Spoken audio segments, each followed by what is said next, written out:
Hello and welcome. My name is Jackson Ainsworth. This is the BEI Nuclear Leadership Series here at Ontario Tech, a new series where we speak with nuclear industry leaders to talk about the projects, ideas, and decisions that are pushing nuclear forward.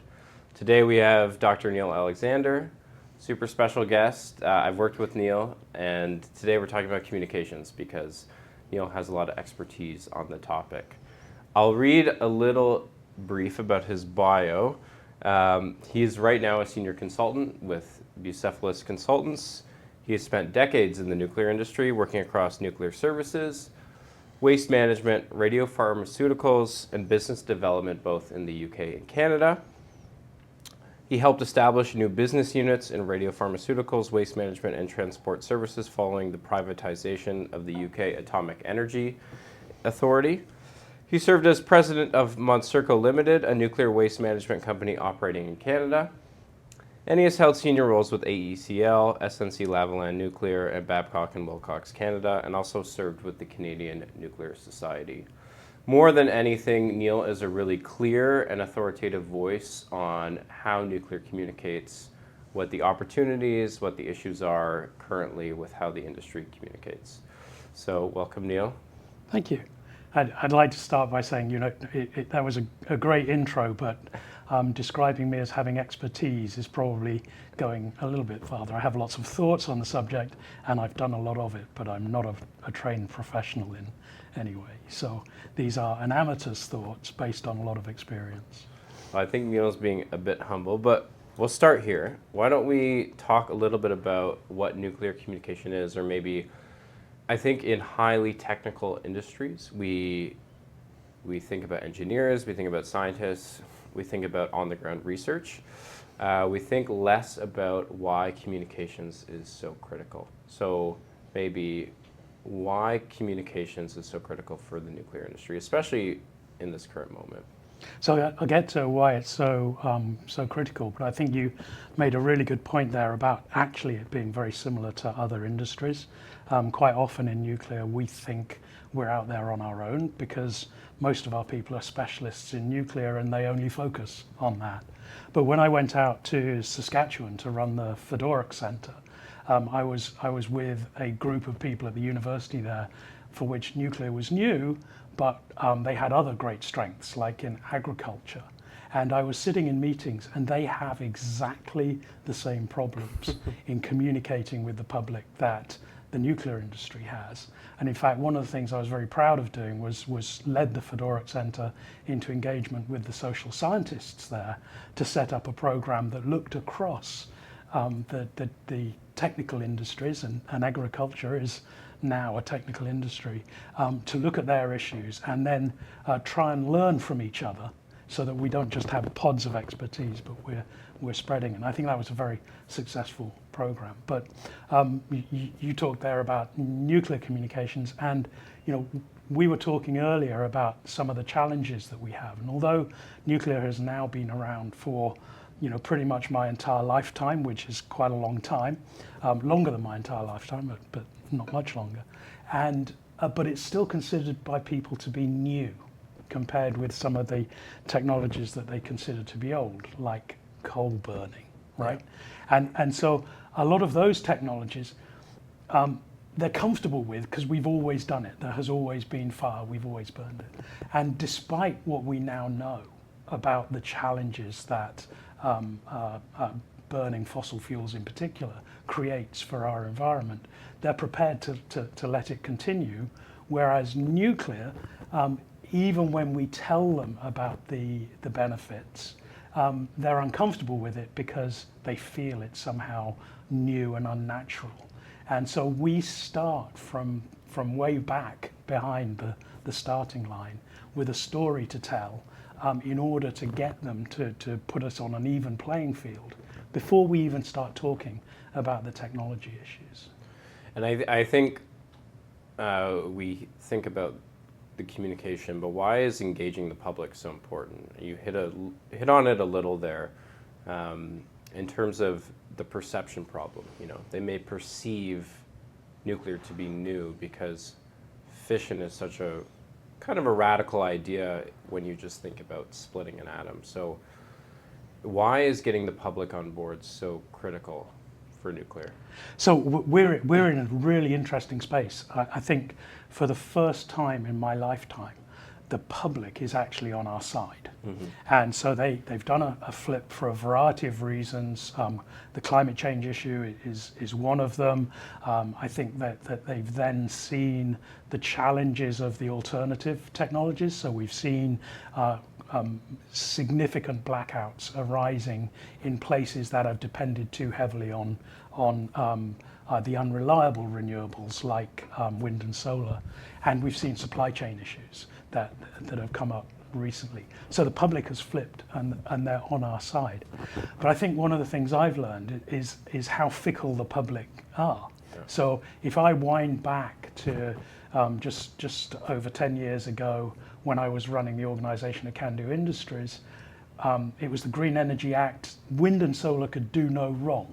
Right, the government was being voted in purely on a platform of bringing wind and solar to the province, and then a few years later, the public just did a complete reversal and voted that party out because they brought wind and solar in.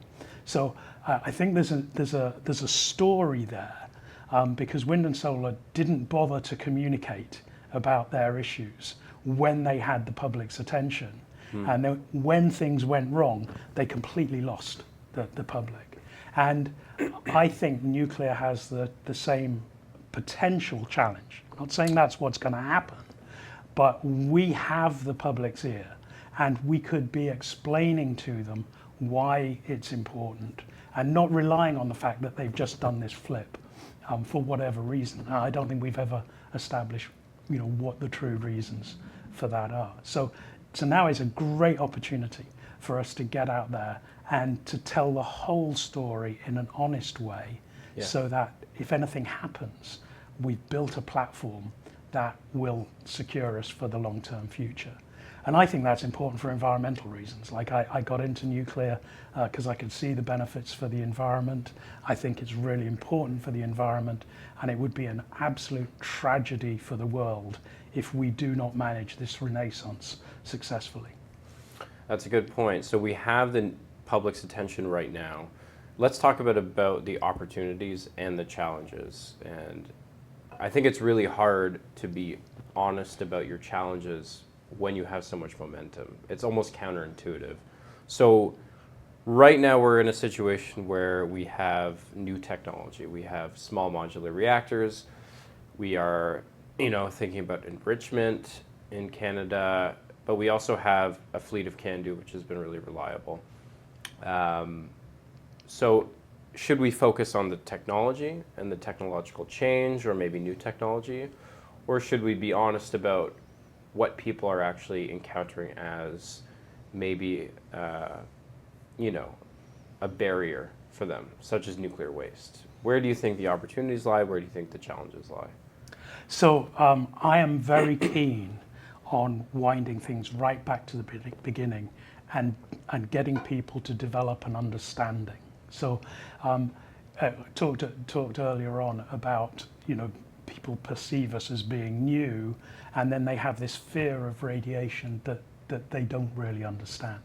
And a lot of our technological discussions that take place are based around an assumption that people understand radiation and its effects. So a lot of the work I've been doing with councils and with the public that those councils represent is trying to lead them through, what radiation is, but also where it appears, what contribution the nuclear industry makes, and what effect that has, in order to create context. And when you start creating context, you can get away from some of the tropes that exist out there. So, for example, a lot of anti-nuclear campaigners will trade on the basis that any bit of radiation can kill you. Well, it's kind of true, but any bit of anything can kill you, right? Yeah. You need to create it in that, to put it in that context of, you know what, they're not lying to you. radiation's cause of cancer is a statistical thing. You do not know which bit of radiation might initiate a cancer. So they're making a statement that's true. It's just incredibly misleading. Yeah. Because they're not telling you about the fact that your body can deal with that. It's been designed to deal with that. It's always had a lot of radiation around it. And the amount of radiation that the nuclear industry is likely to contribute is so small that it doesn't change the overall statistic. And I've been trying to do that with some new models of communication. To try and get people using language correctly and therefore understanding the context better. And before we get into maybe what frameworks you're trying to introduce, where should this kind of form of communication take place? Because right now I think our federal and provincial policy is actually guiding a lot of the communication around nuclear and guiding a lot of the positive communication around nuclear. I think industry does a bit, but they are happy to see the federal and provincial government, be so positive about where we're going in terms of expansion, in terms of refurbishment, in terms of new technology. So, in your view, is relying on the federal and provincial governments to push this communication, is that a good plan, or do we need a more holistic approach? That is a really good question, and it goes back to that aspect of providing information about radiation and background stuff, rather than necessarily about an individual project.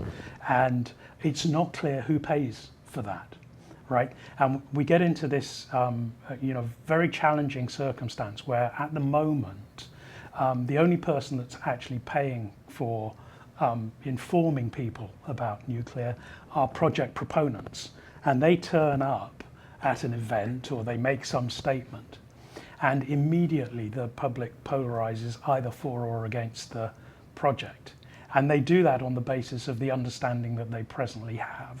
I call that the discursive binary that nuclear often enters, right, where it's either the best thing since sliced bread or the worst thing ever.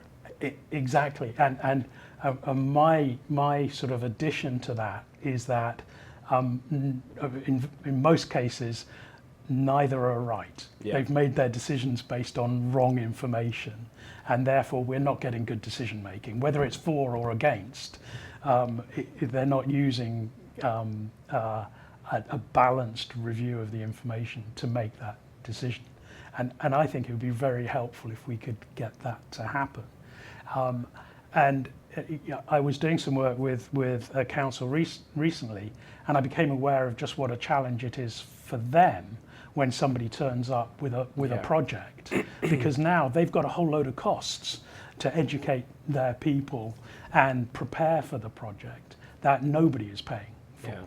Yeah. And I do think that that governments at all levels should recognize that the need to create that information base in the public.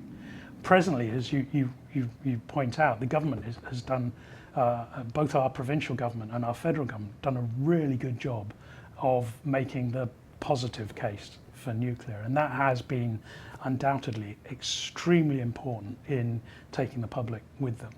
But it is very much a house of cards. It's not built on a solid platform, and I think now would be a really good time for them to invest in building a solid platform and supporting councils in providing information to the public in advance of when a project turns up. Because a project proponent's never going to be trusted. They've got a vested interest. Yeah, right? they're selling their project. Yeah. So it's got to be somebody other than the proponent that does that, and I think that has to come down to governments. So let's talk about that framework. So let's think of a scenario. You have a council that maybe a couple years down the line is set to have a large-scale infrastructure project introduced, nuclear related, whether it's a waste project or new power, something along these lines. I think people don't acknowledge how hard it can be for a community to just change the way they live or to reorient their community around a new project. That takes time, that takes a lot of communication work. So what needs to be done beforehand? I think you have a framework called OPEX. I'd love to hear more about it. Maybe you could explain it for the audience. How would you apply that to communication work? Right. I think that's a slightly different question, but I am going to jump on the OPEX issue because it's one of the things I find fascinating about the nuclear industry. Nuclear industry, from a technological point of view, is a learning industry. It's really good. And one of the principles of a learning industry is if something goes wrong or if something goes well, you analyze it and you take it apart and understand what the issues were. So, somebody drops a pencil when they're not meant to. 15 people have to have a meeting to determine, how the pencil got dropped. So human resources are involved, why it broke. So the material science is involved, and they'll review it and make sure that if that's going to cause a problem, it doesn't happen again.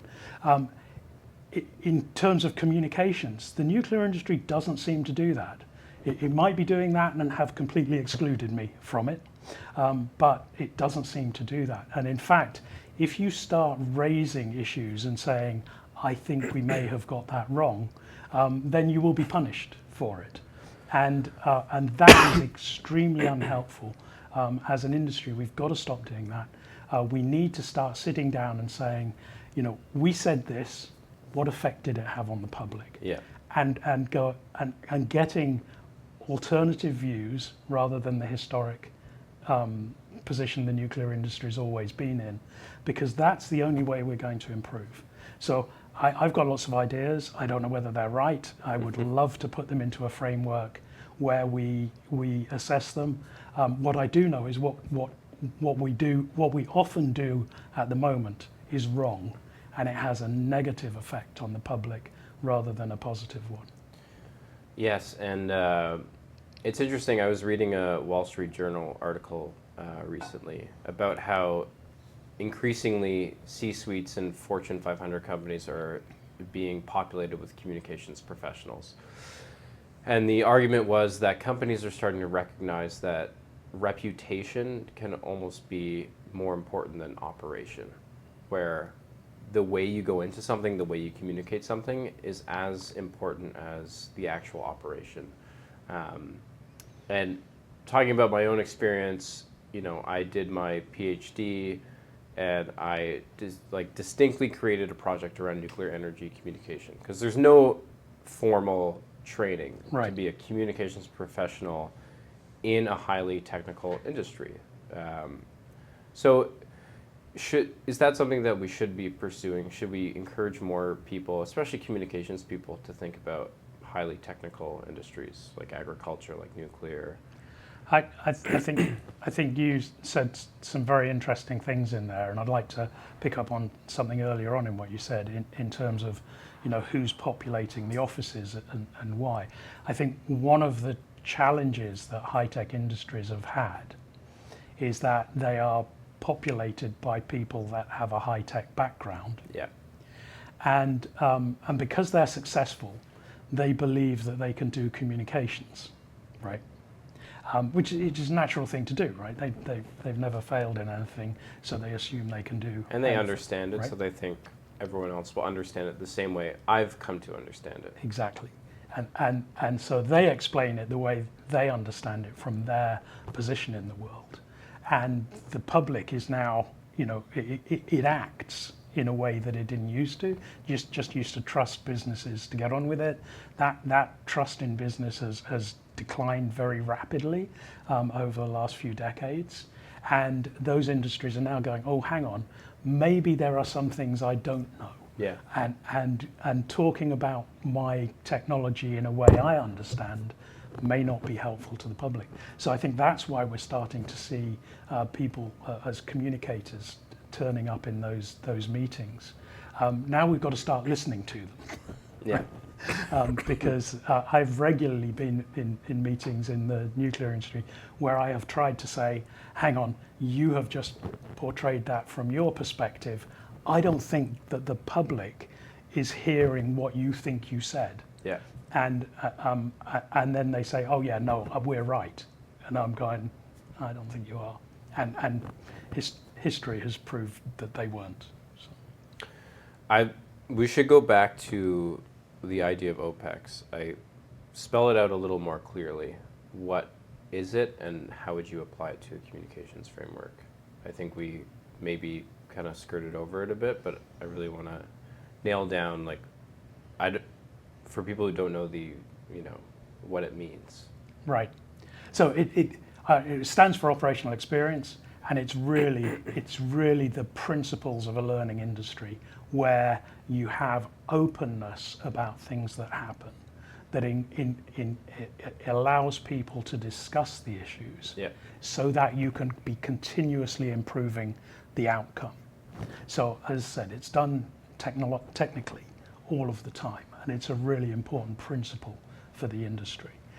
But in communications, we tend not to do that. It's like we don't want to ask the public because the public sometimes gives us an answer that we don't want, right? We don't want to have alternative views because we've been doing it this way for so long that we are reluctant to change. But what we need to start doing is when we publish something, when somebody does a radio interview, when we produce an article, that a group of people then sit down and say, what were the upsides of it? What were the downsides of it? Yeah. What was the response? How do we learn from what we did to make it better the next time? And whilst I was at the Canadian Nuclear Society, I did try and do that. So I started downloading and doing a daily review of what's in the media, Yeah. and providing some commentary on it to try and encourage others to start discussing the issues. And we did have some very useful discussions, but as I suggested earlier on, if you start doing that, someone then says, oh, I don't like what you're doing, and shuts it all down. And that, I think, is very damaging for the industry when that happens. Yeah, I think the philosopher Ludwig Wittgenstein said the biggest challenge in communication is that two people will have completely different images of the same thing in their head.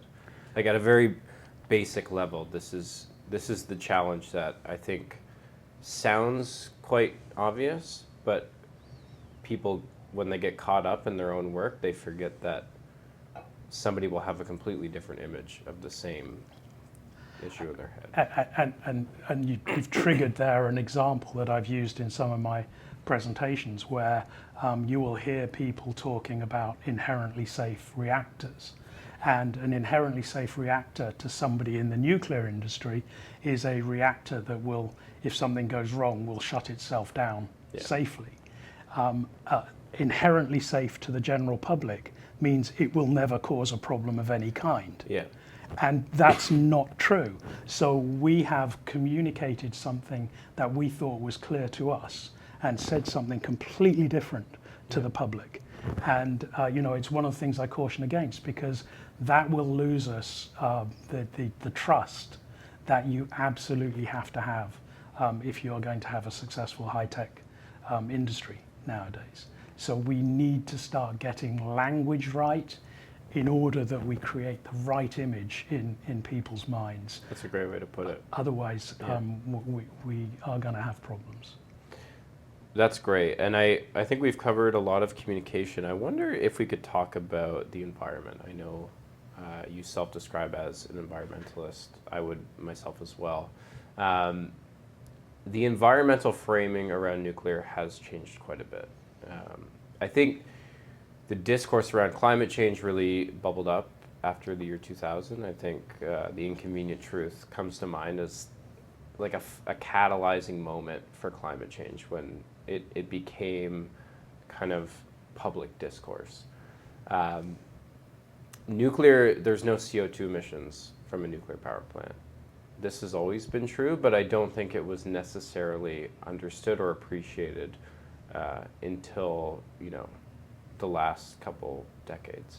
So maybe talk about how we've flipped in terms of speaking about nuclear around the environment, because in the 1970s and 80s, environmental groups were the ones protesting these power plants. So I don't know if people necessarily understand like how severe the flip has been.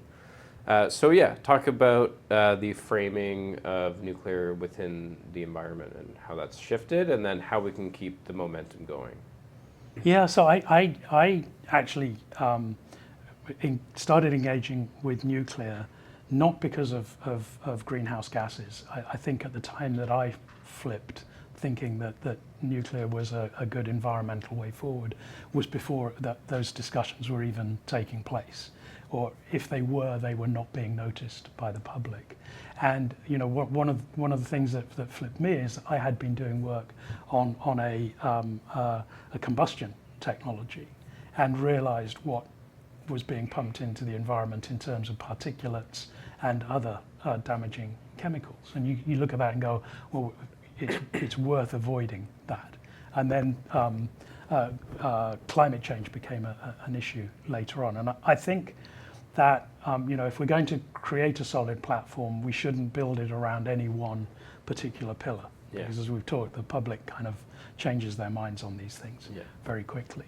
So I think we need to get that balance of this is a technology that, when it is controlled properly, regulated properly, managed properly, can minimize our consequences to the environment. And I think we, again, in terms of trying to get the public to stop thinking in black and white, we shouldn't say it's perfect. Yeah. Right? We've got to say that you know, we're working in an imperfect world where we need energy, and every time we try and create energy, there will be a consequence. Yeah. It's definitively the case.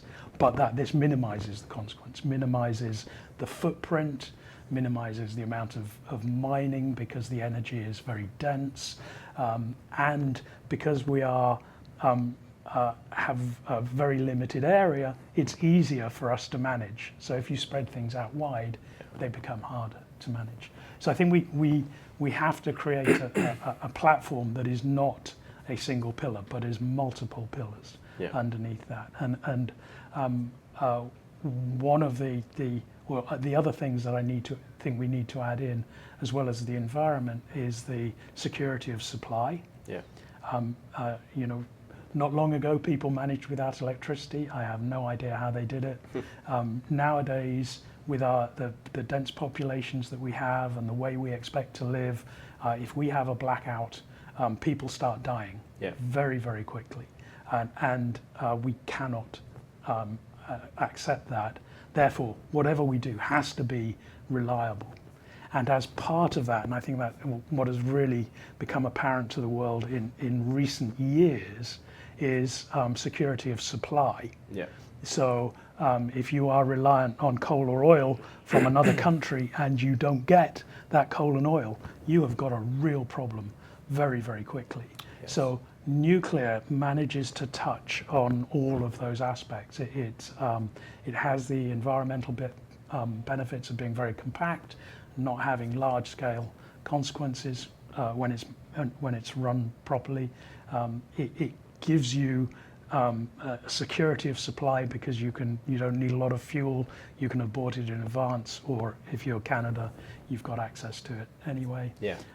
And it gives you that guarantee that you are going to have electricity when you need it. And I think all of those are very important part of the platform that we need to create that will secure the industry's future. I think what you're pointing to is really stripping it down to the basics, communicating the basics, communicating the risks where there are, and communicating the positives where there are.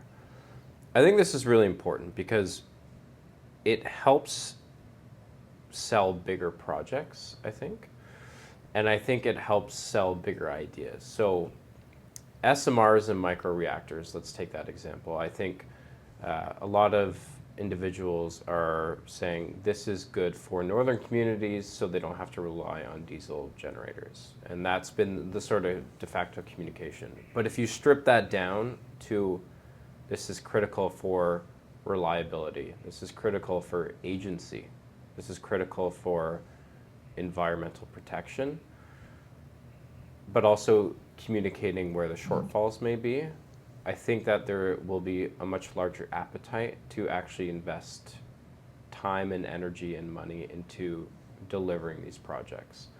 Because I think when we announce a project, people immediately look at cost and they go, it's a little expensive. It seems, is it a worthwhile goal? But I think if you strip it down to the basics of, what do we really need? What do we really want? Where does security lie? Where does reliability lie? I think we can come around to these projects with a lot more fervor and a lot more appetite. So I'm going to, you said something there, again, which is very important, and that's around the cost issue.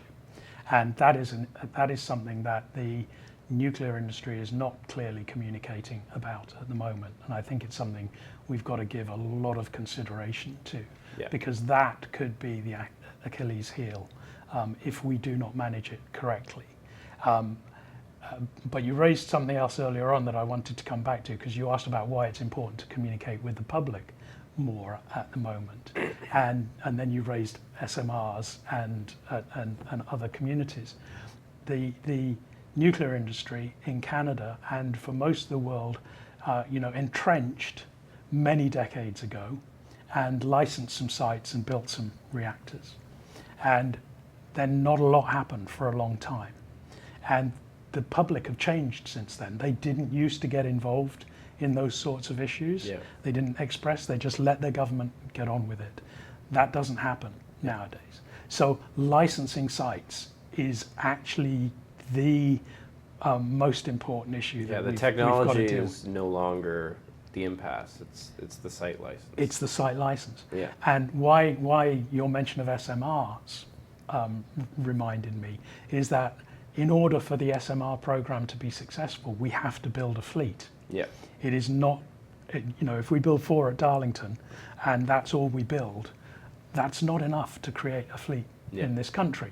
We've got to build the other ones. So we need to have the surety, not just that we can build the reactors, but that we can license the sites where the reactors will get built. And also introduce them in other places. I think Ontario is very conducive towards nuclear just because of our history, but I think it's very important to explore other parts of Canada, especially with these new technologies.